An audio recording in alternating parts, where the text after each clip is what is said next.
জীবনে অন্যায়ের কাছে যিনি আপোষ করেননি, নিজের জীবন বাজি রেখে স্বৈরাচার বিরোধী আন্দোলনে যিনি আপোষী নেত্রী হিসাবে দেশবাসী হৃদয়ে স্থান করে নিয়েছেন, খালেদা যে একমাত্র ব্যক্তি যার জীবনে ভিন্ন ভিন্ন 26টি আসনে এমপি ইলেকশন করেছেন এবং আল্লাহর শেষ মেহরবানিতে সব কয়টি আসনে নৌকাকে পরাজিত করে কোন কোন জায়গায় লক্ষ ভোটের চেয়ে বেশি ব্যবধানে ধানের শীষ নিয়ে নির্বাচিত হয়েছেন। সেই জন্য আমরা স্লোগান দেই, নেত্রী মোদের খালেদা, গর্ব মোদের আলেদা। এই স্লোগান বিএনপি ছাড়া, আমাদের অঙ্গ সহযোগী সংগঠন ছাড়া বাংলাদেশের অন্য কোন রাজনৈতিক দল সেই স্লোগান দেওয়ার যোগ্যতা তারা অর্জন করতে পারেননি। ইতিহাস কষা মাজা করা যায়, কিন্তু ইতিহাস মুছে ফেলা যায় না। খালেদা জিয়াই একমাত্র ব্যক্তি যার জীবনে কোন অন্যায়ের কাছে উনি মাথা নত করেননি। সেই খালেদা জিয়ার জনপ্রিয়তা ঈর্ষান্বিত হয়ে পালিয়ে যাওয়া শেখ হাসিনা খালেদা জিয়ার চরিত্রে কালিমা লেপনের জন্য, খালেদা জিয়ার জনপ্রিয়তাকে প্রশ্নবিদ্ধ করার জন্য 2 কোটি টাকার কাল্পনিক গল্প সাজিয়ে একটি মামলা দিলেন। কি সেই মামলা? খালেদা জিয়া নাকি এতিমের 2 কোটি টাকা আত্মসাৎ করেছেন। আমরা বারবার বলেছি, এত বড় মিথ্যা আল্লাহ বরদাস্ত করতে পারেন না। আমরা বারবার বলেছি, বাংলাদেশের প্রথম মহিলা প্রধানমন্ত্রী হচ্ছেন বেগম খালেদা জিয়া, বিশ্বের দ্বিতীয় মুসলিম মহিলা প্রধানমন্ত্রী হচ্ছেন বেগম খালেদা জিয়া। সেই খালেদা জিয়াকে জনসমক্ষে হেয় করার জন্য শেখ হাসিনা যে মিথ্যাচার করছেন, আমরা বারবার বলেছি এটা আল্লাহ বরদাস্ত করতে পারেন না। খালেদা জিয়াকে মিথ্যা সাজা দিয়ে কারাগারে প্রেরণ করলেন। খালেদা জিয়া আইনের প্রতি শ্রদ্ধাশীল ছিলেন। সেই খালেদা জিয়া হাসিনার মিথ্যা দণ্ড মাথায় নিয়ে পায়ে হেঁটে জেলের মধ্যে গেলেন। একটি নির্জন পরিত্যক্ত ঢাকার পুরাতন কারাগারের একটি রুমে খালেদা জিয়াকে শেখ হাসিনা বন্দী করে রাখলেন। খালেদা জিয়া অসুস্থ হলেন, বিনা চিকিৎসায় ওনার যখন একদম হাঁটা চলা বন্ধ, ঠিক সেই মুহূর্তে নিজেদের দায় এড়ানোর জন্য হুইল চেয়ারে বসিয়ে খালেদা জিয়াকে হাসপাতালে পাঠালেন। প্রতিটা মুহূর্ত শেখ হাসিনা খালেদা জিয়ার মৃত্যুর প্রহর গুনতেন। আমরা বারবার বলেছি আল্লাহ রাব্বুল আলামিন, কথা শুনেন, আল্লাহ রাব্বুল আলামিন এটা বরদাস্ত করতে পারেন না। আল্লাহ রাব্বুল আলামিন এই সবার চোখ ফাঁকি দেওয়া যায়, কিন্তু আল্লাহর চোখ ফাঁকি দেওয়া যায় না। খালেদা জিয়া অসুস্থ, ওনার ডাক্তাররা বললেন খালেদা জিয়া এতটা অসুস্থ, বাংলাদেশে ওনার চিকিৎসা নাই, উনাকে বাঁচাতে গেলে উন্নত চিকিৎসার জন্য বিদেশে পাঠাতে হবে। 79 বছর বয়স্ক, 3 বারের সাবেক প্রধানমন্ত্রী, বিএনপির চেয়ারপারসন, সেই খালেদা জিয়াকে শেখ হাসিনা বিদেশে যাওয়ার অনুমতি দিলেন না। আমরা অনেক আন্দোলন করেছি, সংগ্রাম করেছি, আপনারা দেখেছেন। এই আন্দোলনের সংগ্রামে গত 17 বছরে আমাদের শত শত ভাই শহীদ হয়েছেন, হাজার হাজার মানুষ বন্ধুত্ব বরণ করেছেন, লক্ষ লক্ষ মানুষ মিথ্যা মামলার আসামি হয়েছেন, হাজার হাজার মানুষ বিভিন্ন জেলে আটক অবস্থায় মানবেতর জীবন যাপন করেছেন। কিন্তু আমরা কেউ রাজপথ ছেড়ে যাইনি, কেউ জেলে গিয়েছি, যারা বাইরে ছিল তারা আন্দোলনকে ধরে রেখেছে। এই 2024 সালে এই বৈষম্য বিরোধী আন্দোলন, কোটা সংস্কার আন্দোলন ধাপে ধাপে এক দফায় পরিণত হয়েছে। আমরা শ্রদ্ধার সাথে যারাই শহীদ হয়েছেন সেই শহীদদেরকে স্মরণ করছে। এই বানিয়াচঙে 9 জন মানুষ নিরপরাধ নিষ্পাপ 9 জন মানুষকে পাখির মতো গুলি করে হত্যা করা হয়েছে। আমরা তাদের বিধি আত্মার মাগফিরাত কামনা করছি। হাজার হাজার মানুষ বঙ্গুত্ব বরণ করেছেন, তাদের প্রতি আমরা শ্রদ্ধা জানাই। আন্দোলন তুঙ্গে ছিল। এই আন্দোলনের ক্ষেত্র 17টা বছরে তিলে তিলে বিএনপি সমমনা রাজনৈতিক দলকে নিয়ে এই আন্দোলনটি একটি পর্যায়ে নিয়ে গিয়েছিল। আমাদের বৈষম্য বিরোধী আন্দোলনে বাংলাদেশের ছাত্র যুবক শ্রমিক জনতা আবাল বৃদ্ধ বনিতা যখনই ডাক দিয়েছেন আমরা ছায়ার মতো তাদেরকে সহায়তা করেছি। লক্ষ্য করুন, সারা দেশে প্রায় 2000 মানুষ এই জুলাই এবং আগস্টের 5 তারিখের মধ্যে শেখ হাসিনা এবং তার পেটুয়া তথা কথিত আইন শৃঙ্খলা বাহিনী এবং ছাত্রলীগ, যুবলীগ, শ্রমিক লীগ, অস্ত্র লীগ, চাপাতি লীগ গুলি করে হত্যা করেছে। সেইখানে আমাদের বিএনপির বর্তমান মহাসচিব শ্রদ্ধেয় জননেতা জনাব মির্জা ফখরুল ইসলাম আলমগীর মিডিয়ার মাধ্যমে জাতির সামনে তুলে ধরেছেন 422 জন কর্মী আমাদের নাম ধরে পদ পদবি উল্লেখ করে তারা বলেছেন আমাদের 422 জন কর্মী এই বৈষম্য বিরোধী আন্দোলনে এই গণঅভ্যুত্থানে শহীদ হয়েছেন। আমরা তাদের বিধি আত্মার মাগফিরাত কামনা করি। আমরা কৃতিত্ব নেওয়ার জন্য বলছি না, আমরা মাঠে ছিলাম, আমরা আন্দোলনে ছিলাম, সেই জন্যই আমাদের মানুষ বেশি শহীদ হয়েছেন। এটাই হচ্ছে সত্য। এই সত্য জোর করে আড়াল করা যাবে না। ছাত্ররা আন্দোলন করেছেন, আমরা ছাত্ররা আমাদের ছাত্রত্ব 1988 সালে বিএ পাস করেছি।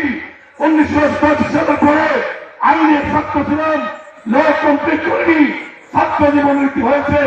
এইবার বৈষম্য বিরোধী আন্দোলনে ছাত্ররা যদি নেতৃত্বে থাকতেন, আমরা বিএনপি এমন কোন উপজেলা নেই, এমন কোন জেলার নেতা নেই।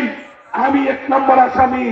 আমার সংখ্য বিএনপি ছাত্রদল, যুবদল, স্বেচ্ছাসেবক দল, ইভেন মহিলারা পর্যন্ত এই বৈষম্য বিরোধী আন্দোলনে আমরা মামলার আসামি হয়েছি।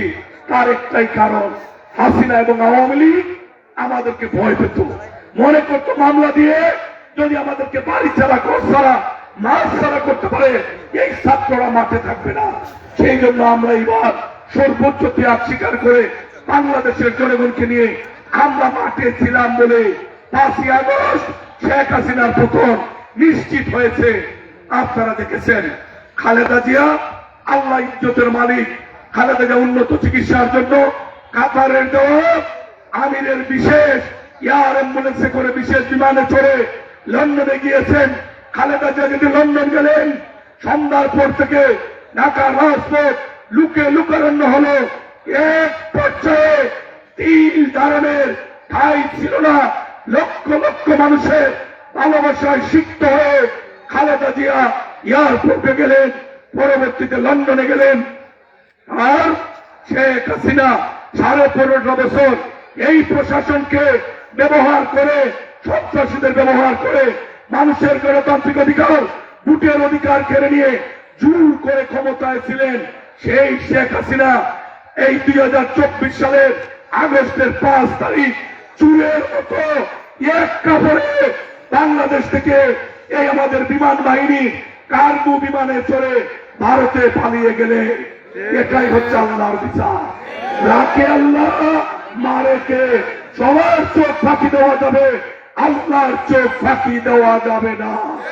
তাই বন্ধুগণ, আমাদের নেতা বারবার বলছেন আমাদেরকে ধৈর্য ধারণ করতে হবে, আমাদেরকে মানুষের ভালোবাসা অর্জন করতে হবে। খালেদা জিয়ার রাজনীতি থেকে আমাদেরকে শিখতে হবে। খালেদা জিয়া সবচেয়ে বেশি নির্যাতিত, খালেদা জিয়া সবচেয়ে বেশি কষ্ট করেছে দলের জন্য, দেশের জন্য, গণতন্ত্রের জন্য। 6 বছরের উপরে জেল কেটেছেন। সারা বাংলাদেশে খেয়াল করবেন, প্রশাসনে যারা আছেন ভুলে গেলে চলবে না। হাসিনা 5 তারিখ পালিয়েছে, 6 তারিখ, 7 তারিখ, 8 তারিখ বিকাল পর্যন্ত বাংলাদেশে কোনো সরকার ছিল না। তারপরে অন্তর্বর্তীকালীন সরকার প্রতিষ্ঠা হওয়ার পরে 17 দিন বাংলাদেশের কোনো থানায় পুলিশ ছিল না। আমরা বিএনপি ওয়ালারা সমমনা রাজনৈতিক দলকে নিয়ে, ছাত্র শ্রমিক যারা আন্দোলন করেছেন সকলকে নিয়ে আমরা অত্যন্ত প্রহরী নিয়ে বাংলাদেশের জনগণের জানমালের নিরাপত্তা আমরা নিশ্চিত করেছি। আমরা প্রমাণ করেছি আমরা ভাই ভাই মিলেমিশে সকল ধর্মের মানুষকে নিয়ে আমরা সহাবস্থান মজবুত করতে পেরেছি বলে বাংলাদেশে বিশৃঙ্খলা হয়নি। খালেদা জিয়া শিক্ষা দিয়েছেন। হাসিনা পতনের 2 দিনের মাথায় ঢাকাতে আমাদের সমাবেশ হয়েছে। সেটা শেষ কোথায় শুরু কোথায় কোন সাংবাদিক সেটা প্রকাশ করতে পারেনি। পুরা ঢাকা শহর জনসমুদ্র হয়েছিল। সেইখানে বেগম খালেদা জিয়া 2 থেকে 3 মিনিটের একটি অডিও বক্তব্য সারা জাতিকে স্তব্ধ করেছে, জাতিকে কান্না করেছে, জাতিকে ঐক্যবদ্ধ করেছে। খালেদা জিয়া বলেছেন আমরা যেন কেউ প্রতিহিংসা পরায়ণ না হই, আমরা যেন কেউ কারো প্রতি প্রতিশোধ না নেই, আমরা যেন মানুষের ভালোবাসায় সিক্ত হয়ে মানুষের পাশে দাঁড়াই। এই স্বল্প বার্তাটি মুহূর্তের মধ্যে সোশ্যাল মিডিয়ার মাধ্যমে, ইলেকট্রনিক প্রিন্ট মিডিয়ার মাধ্যমে সারা দেশে ছড়িয়ে গেল। লক্ষ্য করুন, আওয়ামী লীগ ক্ষমতায় থাকাকালীন ওবায়দুল কাদের বারবার বলতো হাসিনার পতনের পরে বাংলাদেশে নাকি 1 লক্ষ মানুষ একদিনে মেরে ফেলা হবে। সেটা হয়নি। একজন মানুষকে খালেদা জিয়ার আহ্বানের পরে বাংলাদেশের কোথাও পিটিয়ে হত্যা করা হয়নি। এটাই হচ্ছে খালেদা জিয়ার সাফল্য, এটাই হচ্ছে বিএনপির সাফল্য। আমরা ভিন্ন ভিন্ন দলের মানুষ, ভিন্ন ভিন্ন ধর্মের মানুষ এক দেশে এক ঢাকার নিচে বসবাস করি। আমাদের নেতা স্বাধীনতার ঘোষক, বহুদলীয় গণতন্ত্রের প্রবর্তক শহীদ রাষ্ট্রপতি জিয়াউর রহমান নিজে যুদ্ধ করে যে দেশ আমাদেরকে উপহার দিয়েছেন, আমরা সেই দেশের নাগরিক হিসাবে আমরা মনে করি সকল ধর্মের মানুষ রাষ্ট্রীয়ভাবে সমান মর্যাদা নিয়ে বসবাস করবে। 5 তারিখের পরে কোন সনাতন ধর্মের মানুষের বাড়িতে, কোন ভিন্ন ধর্মের মানুষের বাড়িতে, ভিন্ন মতের মানুষের বাড়িতে আমরা কোন আক্রমণ হতে দেই নাই। আমরা গত দুর্গা পূজায় লক্ষ্য করেছেন প্রত্যেকটা মণ্ডপে আমরা দায়িত্ব পালন করেছি, পাহারা বসিয়েছি, নিজেরা ত্যাগ স্বীকার করেছি। পুলিশ ছাড়া আমরা প্রতিটা দুর্গা পূজা উৎসব মুখর করে তুলে প্রমাণ করেছি এই দেশ সাম্প্রদায়িক সম্প্রীতির দেশ, এই দেশ সকল ধর্মের মানুষ আমরা একসাথে বসবাস করব। আমি সনাতন ধর্মের যারা আছেন আমার বক্তব্য শুনছেন, আমি অনুরোধ করব, আওয়ামী লীগ বারবার আপনাদেরকে ব্যবহার করতে চেয়েছে। কেউ কেউ আপনারা ব্যবহার হয়েছেন। ইতিহাস পর্যালোচনা করুন, ইতিহাস থেকে জানার চেষ্টা করুন। সবচেয়ে বেশি সনাতন ধর্মের মানুষ যদি ক্ষতিগ্রস্ত হন আওয়ামী লীগের আমলে, আওয়ামী লীগের নেতাদের কাছে আপনারা ক্ষতিগ্রস্ত হয়েছেন। বিএনপি বা সমাধান আমাদের রাজনৈতিক কোন নেতার কাছে আপনারা লাঞ্ছিত হননি। আমি দেখছি, সেই জন্য বললাম সনাতন ধর্মের ভাই বোনদের প্রতি আমার অনুরোধ, খেয়াল রাখতে হবে, খেয়াল রাখতে হবে। আওয়ামী লীগের দাবার গুটি হওয়া যাবে না। ভারতে বসে যারা উস্কায় তাদের দাবার গুটি হওয়া যাবে না। এই দেশ আমাদের, এই দেশে আমরা বসবাস করি। সকল মানুষ সমান মর্যাদা নিয়ে আমরা একটা পরিচয় দিতে চাই, আমরা সবাই বাংলাদেশি, বাংলাদেশি। এর বাইরে আমাদের কোনো পরিচয় নাই। আমাদের প্রিয় নেতা তারেক রহমান সাহেব বারবার বলছেন 2014 সালে এই দেশের মানুষ ভোট দিতে পারে নাই, 2018 সালে দিনের ভোট রাতে শেষ, 2024 সালে আমি দামি নির্বাচন হয়েছে। আমাদের দেশের মানুষ ভোট দিতে পারে নাই। আমাদের দেশের মানুষ ভোট দিতে চায়। তার মনের মধ্যে একটি বাসনা, আমাদের তরুণ প্রজন্ম কত 15 বছর ভোট কেন্দ্র কোথায়, ব্যালটের কালার কি, কিভাবে সিল দিতে হয়, এটা তারা শিখেই নাই। সেই জন্য তারেক রহমান সাহেব বলেছেন সংস্কার হবে, সংস্কার যত দ্রুত সম্ভব শেষ করে ভোটের আয়োজন করতে হবে। ভোটের মাধ্যমে জনগণের সরকার প্রতিষ্ঠা ছাড়া অন্য কোন বিকল্প নেই। আজকে বাজারে দ্রব্যমূল্য লাফিয়ে লাফিয়ে বাড়ছে। মানুষ বলে শেখ হাসিনার সময় বেড়েছে, ডক্টর ইউনূস স্যারের সময় দ্রব্যমূল্য বাড়ে কেন? এর একটা মাত্র কারণ, ডক্টর ইউনূস স্যার কোন রাজনৈতিক দলের নেতা না। বাংলাদেশে কোন উপজেলায় কোন জেলায় উনি রাজনৈতিক কোন সমর্থক নেই। আমরা যারা হাসিনা বিরুদ্ধে আন্দোলন করেছি, আমরা যারা আওয়ামী লীগের বিরুদ্ধে আন্দোলন করেছি, আমরা সকল মানুষ উনাকে সমর্থন দিয়েছি। রাষ্ট্র উনি পরিচালনা করছেন, সফলতা ব্যর্থতা উনাকে দায় দায়িত্ব নিতে হবে। বাজারে আজকে সিন্ডিকেট আগে যারা ছিল এরাও ঘুরে ফিরে এই প্রশাসনকে নিয়ে তারা সিন্ডিকেট রক্ষা করতে পেরেছে বলে বাজার আজকে নামছে না। আমরা যদি জনগণের ভোট দ্বারা নির্বাচিত হতে পারি, আমাদের প্রিয় নেতা ডক্টর তারেক রহমান সাহেব যদি জনগণের ক্ষেত্রে সুযোগ পান, ইনশাআল্লাহ বাজার নিয়ন্ত্রণ হবে, সিন্ডিকেট থাকবে না। ইতিমধ্যে তারেক রহমান সাহেব দলের যারা কর্মী অন্যায় করেছে উনার কান পর্যন্ত পৌঁছেছে, উনি একজনকে ছাড়েননি। ইতিমধ্যে 3000-এর উপরে দলের নেতা কর্মীকে দলের বিরুদ্ধে অবস্থান নেওয়ার কারণে, রাষ্ট্রের ক্ষতি হয় এমন কাজ করার কারণে দল থেকে স্থায়ীভাবে বহিষ্কার করেছেন। গত পরশু দিনও বলেছেন আজকে আমার কাছে প্রশাসনিক ক্ষমতা নেই, শুধু বহিষ্কার করেছি। যদি আল্লাহ রাব্বুল আলামিন জনগণের ভালোবাসায় সিক্ত হয়ে তারেক রহমানকে রাষ্ট্রীয় ক্ষমতার সুযোগ দেয়, উনি ইনশাআল্লাহ এটাই হচ্ছে তারেক রহমান। অতএব খেয়াল রাখবেন, দলের সরসাতুরি করে নেতাদের কাছে ভর করে যারা চালের ব্যবসা করেন, তাদের চালের গুদাম থেকে সেনাবাহিনী চাল উদ্ধার করে, খেয়াল রাখবেন দল একটা, সেটা বিএনপি, ভাই হচ্ছেন একজন, সেটা হচ্ছে তারেক রহমান। আমাদের দলে আর কোন ভাই নাই। অতএব কোন ভাইকে ব্যবহার করে যারা অন্যায় করতে চান সাবধান হয়ে যান।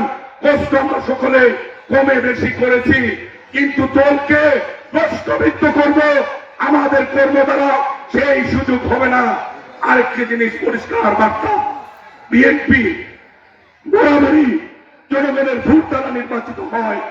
আমাদের দলে শৃঙ্খলা আছে, আমাদের দলে নেতৃত্বের প্রতি কর্মীদের আনুগত্য আছে। আমাদের দলের সর্বোচ্চ নেতা দেশনেত্রী বেগম খালেদা জিয়া। খালেদা জিয়ার অসুস্থতার কারণে আমাদের প্রিয় নেতা জনাব তারেক রহমান দলের ভারপ্রাপ্ত চেয়ারম্যান হিসাবে সারা বাংলাদেশ ঐক্যবদ্ধ করেছেন। ইনি সেই দিনও বলেছেন ধানের শীষ নিয়ে যার কাছে মানুষের ভোট, মানুষের আমানত নিরাপদ, তারেক রহমান সাহেব তার কাছে ধানের শীষ তুলে দেবেন। ধানের শীষ যার কাছে যাবে আমরা কর্মী হিসাবে তার পক্ষে কাজ করবো ইনশাআল্লাহ। তাই সকলকে অনুরোধ করবো, তীরে ছড়ানো যাবে না। ঐক্যবদ্ধ বিএনপির কোন বিকল্প নেই, আমরা ঐক্যবদ্ধ থাকবো। প্রশাসন, অনেকে বলেন আমি কেন প্রশাসনের বিপক্ষে কথা বলি? আমি প্রশাসনের বিপক্ষে কথা বলি না, আমি সত্য সাহস করে বলি। আজকে থানার ভারপ্রাপ্ত কর্মকর্তা ইউনো সাহেব বা অন্যান্য আপনাদেরকে চায়ের দাওয়াত দেন, একবারে বলে মোমের মতো হয়ে যান। কারণটা কি? গত বছর এই জানুয়ারি মাসে এমন দিনে আমরা কেউ বাড়িতে থাকতে পারি না। আওয়ামে থেকেছি, জঙ্গলে থেকেছি, বনে বাদলে থেকেছি, আত্মীয় বাড়িতে বিএনপি পরিচয়ে আমাদেরকে জায়গা দেয় না। এত সহজে ভুলে যাবেন না। গত বছর এমন দিনে আমি সহ এই বানিয়া যুগের হারুন ভাইয়ের সহ শত শত মানুষ সারা বাংলাদেশে হাজার হাজার মানুষ এই শীতের মধ্যে আমরা জেলে ছিলাম। আজকে প্রশাসন এত দ্রুত বিএনপি হয়ে গেল, আপনারা বিশ্বাস করেন আমার হিসাবে মিলে না। তাই আমি অনুরোধ করবো, জনগণকে ভালোবাসতে হবে, জনগণের ভালোবাসায় শিখতে হয়ে যদি আমরা ক্ষমতায় যেতে পারি তখন এই প্রশাসন আমাদের কথা শুনবে। কোন তদবিরে যাবেন না, কোন তদবিরকারীকে প্রশ্রয় দেবেন না। তারেক রহমান সাহেবের নির্দেশনার বাইরে যারা যাবেন তাদের জন্য বিপদ আর বিপদ। তাই অনুরোধ করছি, কথা না বাড়িয়ে আজকের খালেদা জিয়ার দোয়া মাহফিল, হাজারো মানুষ, নারী পুরুষ, ভিন্ন ভিন্ন বয়সের মানুষ একত্রিত হয়ে খালেদা জিয়ার প্রতি যে শ্রদ্ধা ভালোবাসা দেখিয়েছেন, আমি কেন্দ্রীয় বিএনপির পক্ষে আপনাদেরকে ধন্যবাদ জানাচ্ছি, অভিবাদন জানাচ্ছি। অনুরোধ করব, এই নাম বলে গিয়েছে ফেব্রুয়ারি মাসের 3 তারিখ পর্যন্ত আমাদের এই ভোটার হালনাগাদের কার্যক্রম শুরু হয়েছে। হাসিনা পালিয়েছে, মন্ত্রীরা পালিয়েছে, এমপিরা পালিয়েছে, কিন্তু প্রশাসনে তাদের রেখে দেওয়া লোকজন গোপনে গোপনে উপরের কুলস পাল্টিয়েছে, কিন্তু হাসিনার প্রেম তাদের বুকের ভিতরে আছে। অতএব মাঠ পর্যায়ে যারা এই বাড়ি বাড়ি যাচ্ছেন, যদি মনে করেন তারা এখন পর্যন্ত হাসিনার সাথে তাদের এই প্রেমের সম্পর্ক আর মজবুতের জন্য আমাদের দেশের ঠিকানা ব্যবহার করেছে, আমরা যদি প্রতিটা গ্রামে, প্রতিটা ওয়ার্ডে, প্রতিটা ইউনিয়নে নজর রাখি, তাহলে বিদেশি কোন নাগরিক আর আমাদের ঠিকানা ব্যবহারের সুযোগ পাবে না। যদি কেউ ব্যবহার করে থাকে, আজকে যাচাই বাছাই তারা বাদ পড়বে। আমরা চাই বাংলাদেশে যারা জন্মগ্রহণ করেছি, বাংলাদেশে যারা বসবাস করি, আমরা এই দেশের নাগরিক হিসেবে আমরা আমাদের আগামী নির্বাচনে মনের প্রার্থীকে এই ব্যালট পেপারে সিল দিয়ে রাষ্ট্রীয় ক্ষমতায় পাঠাবো। এই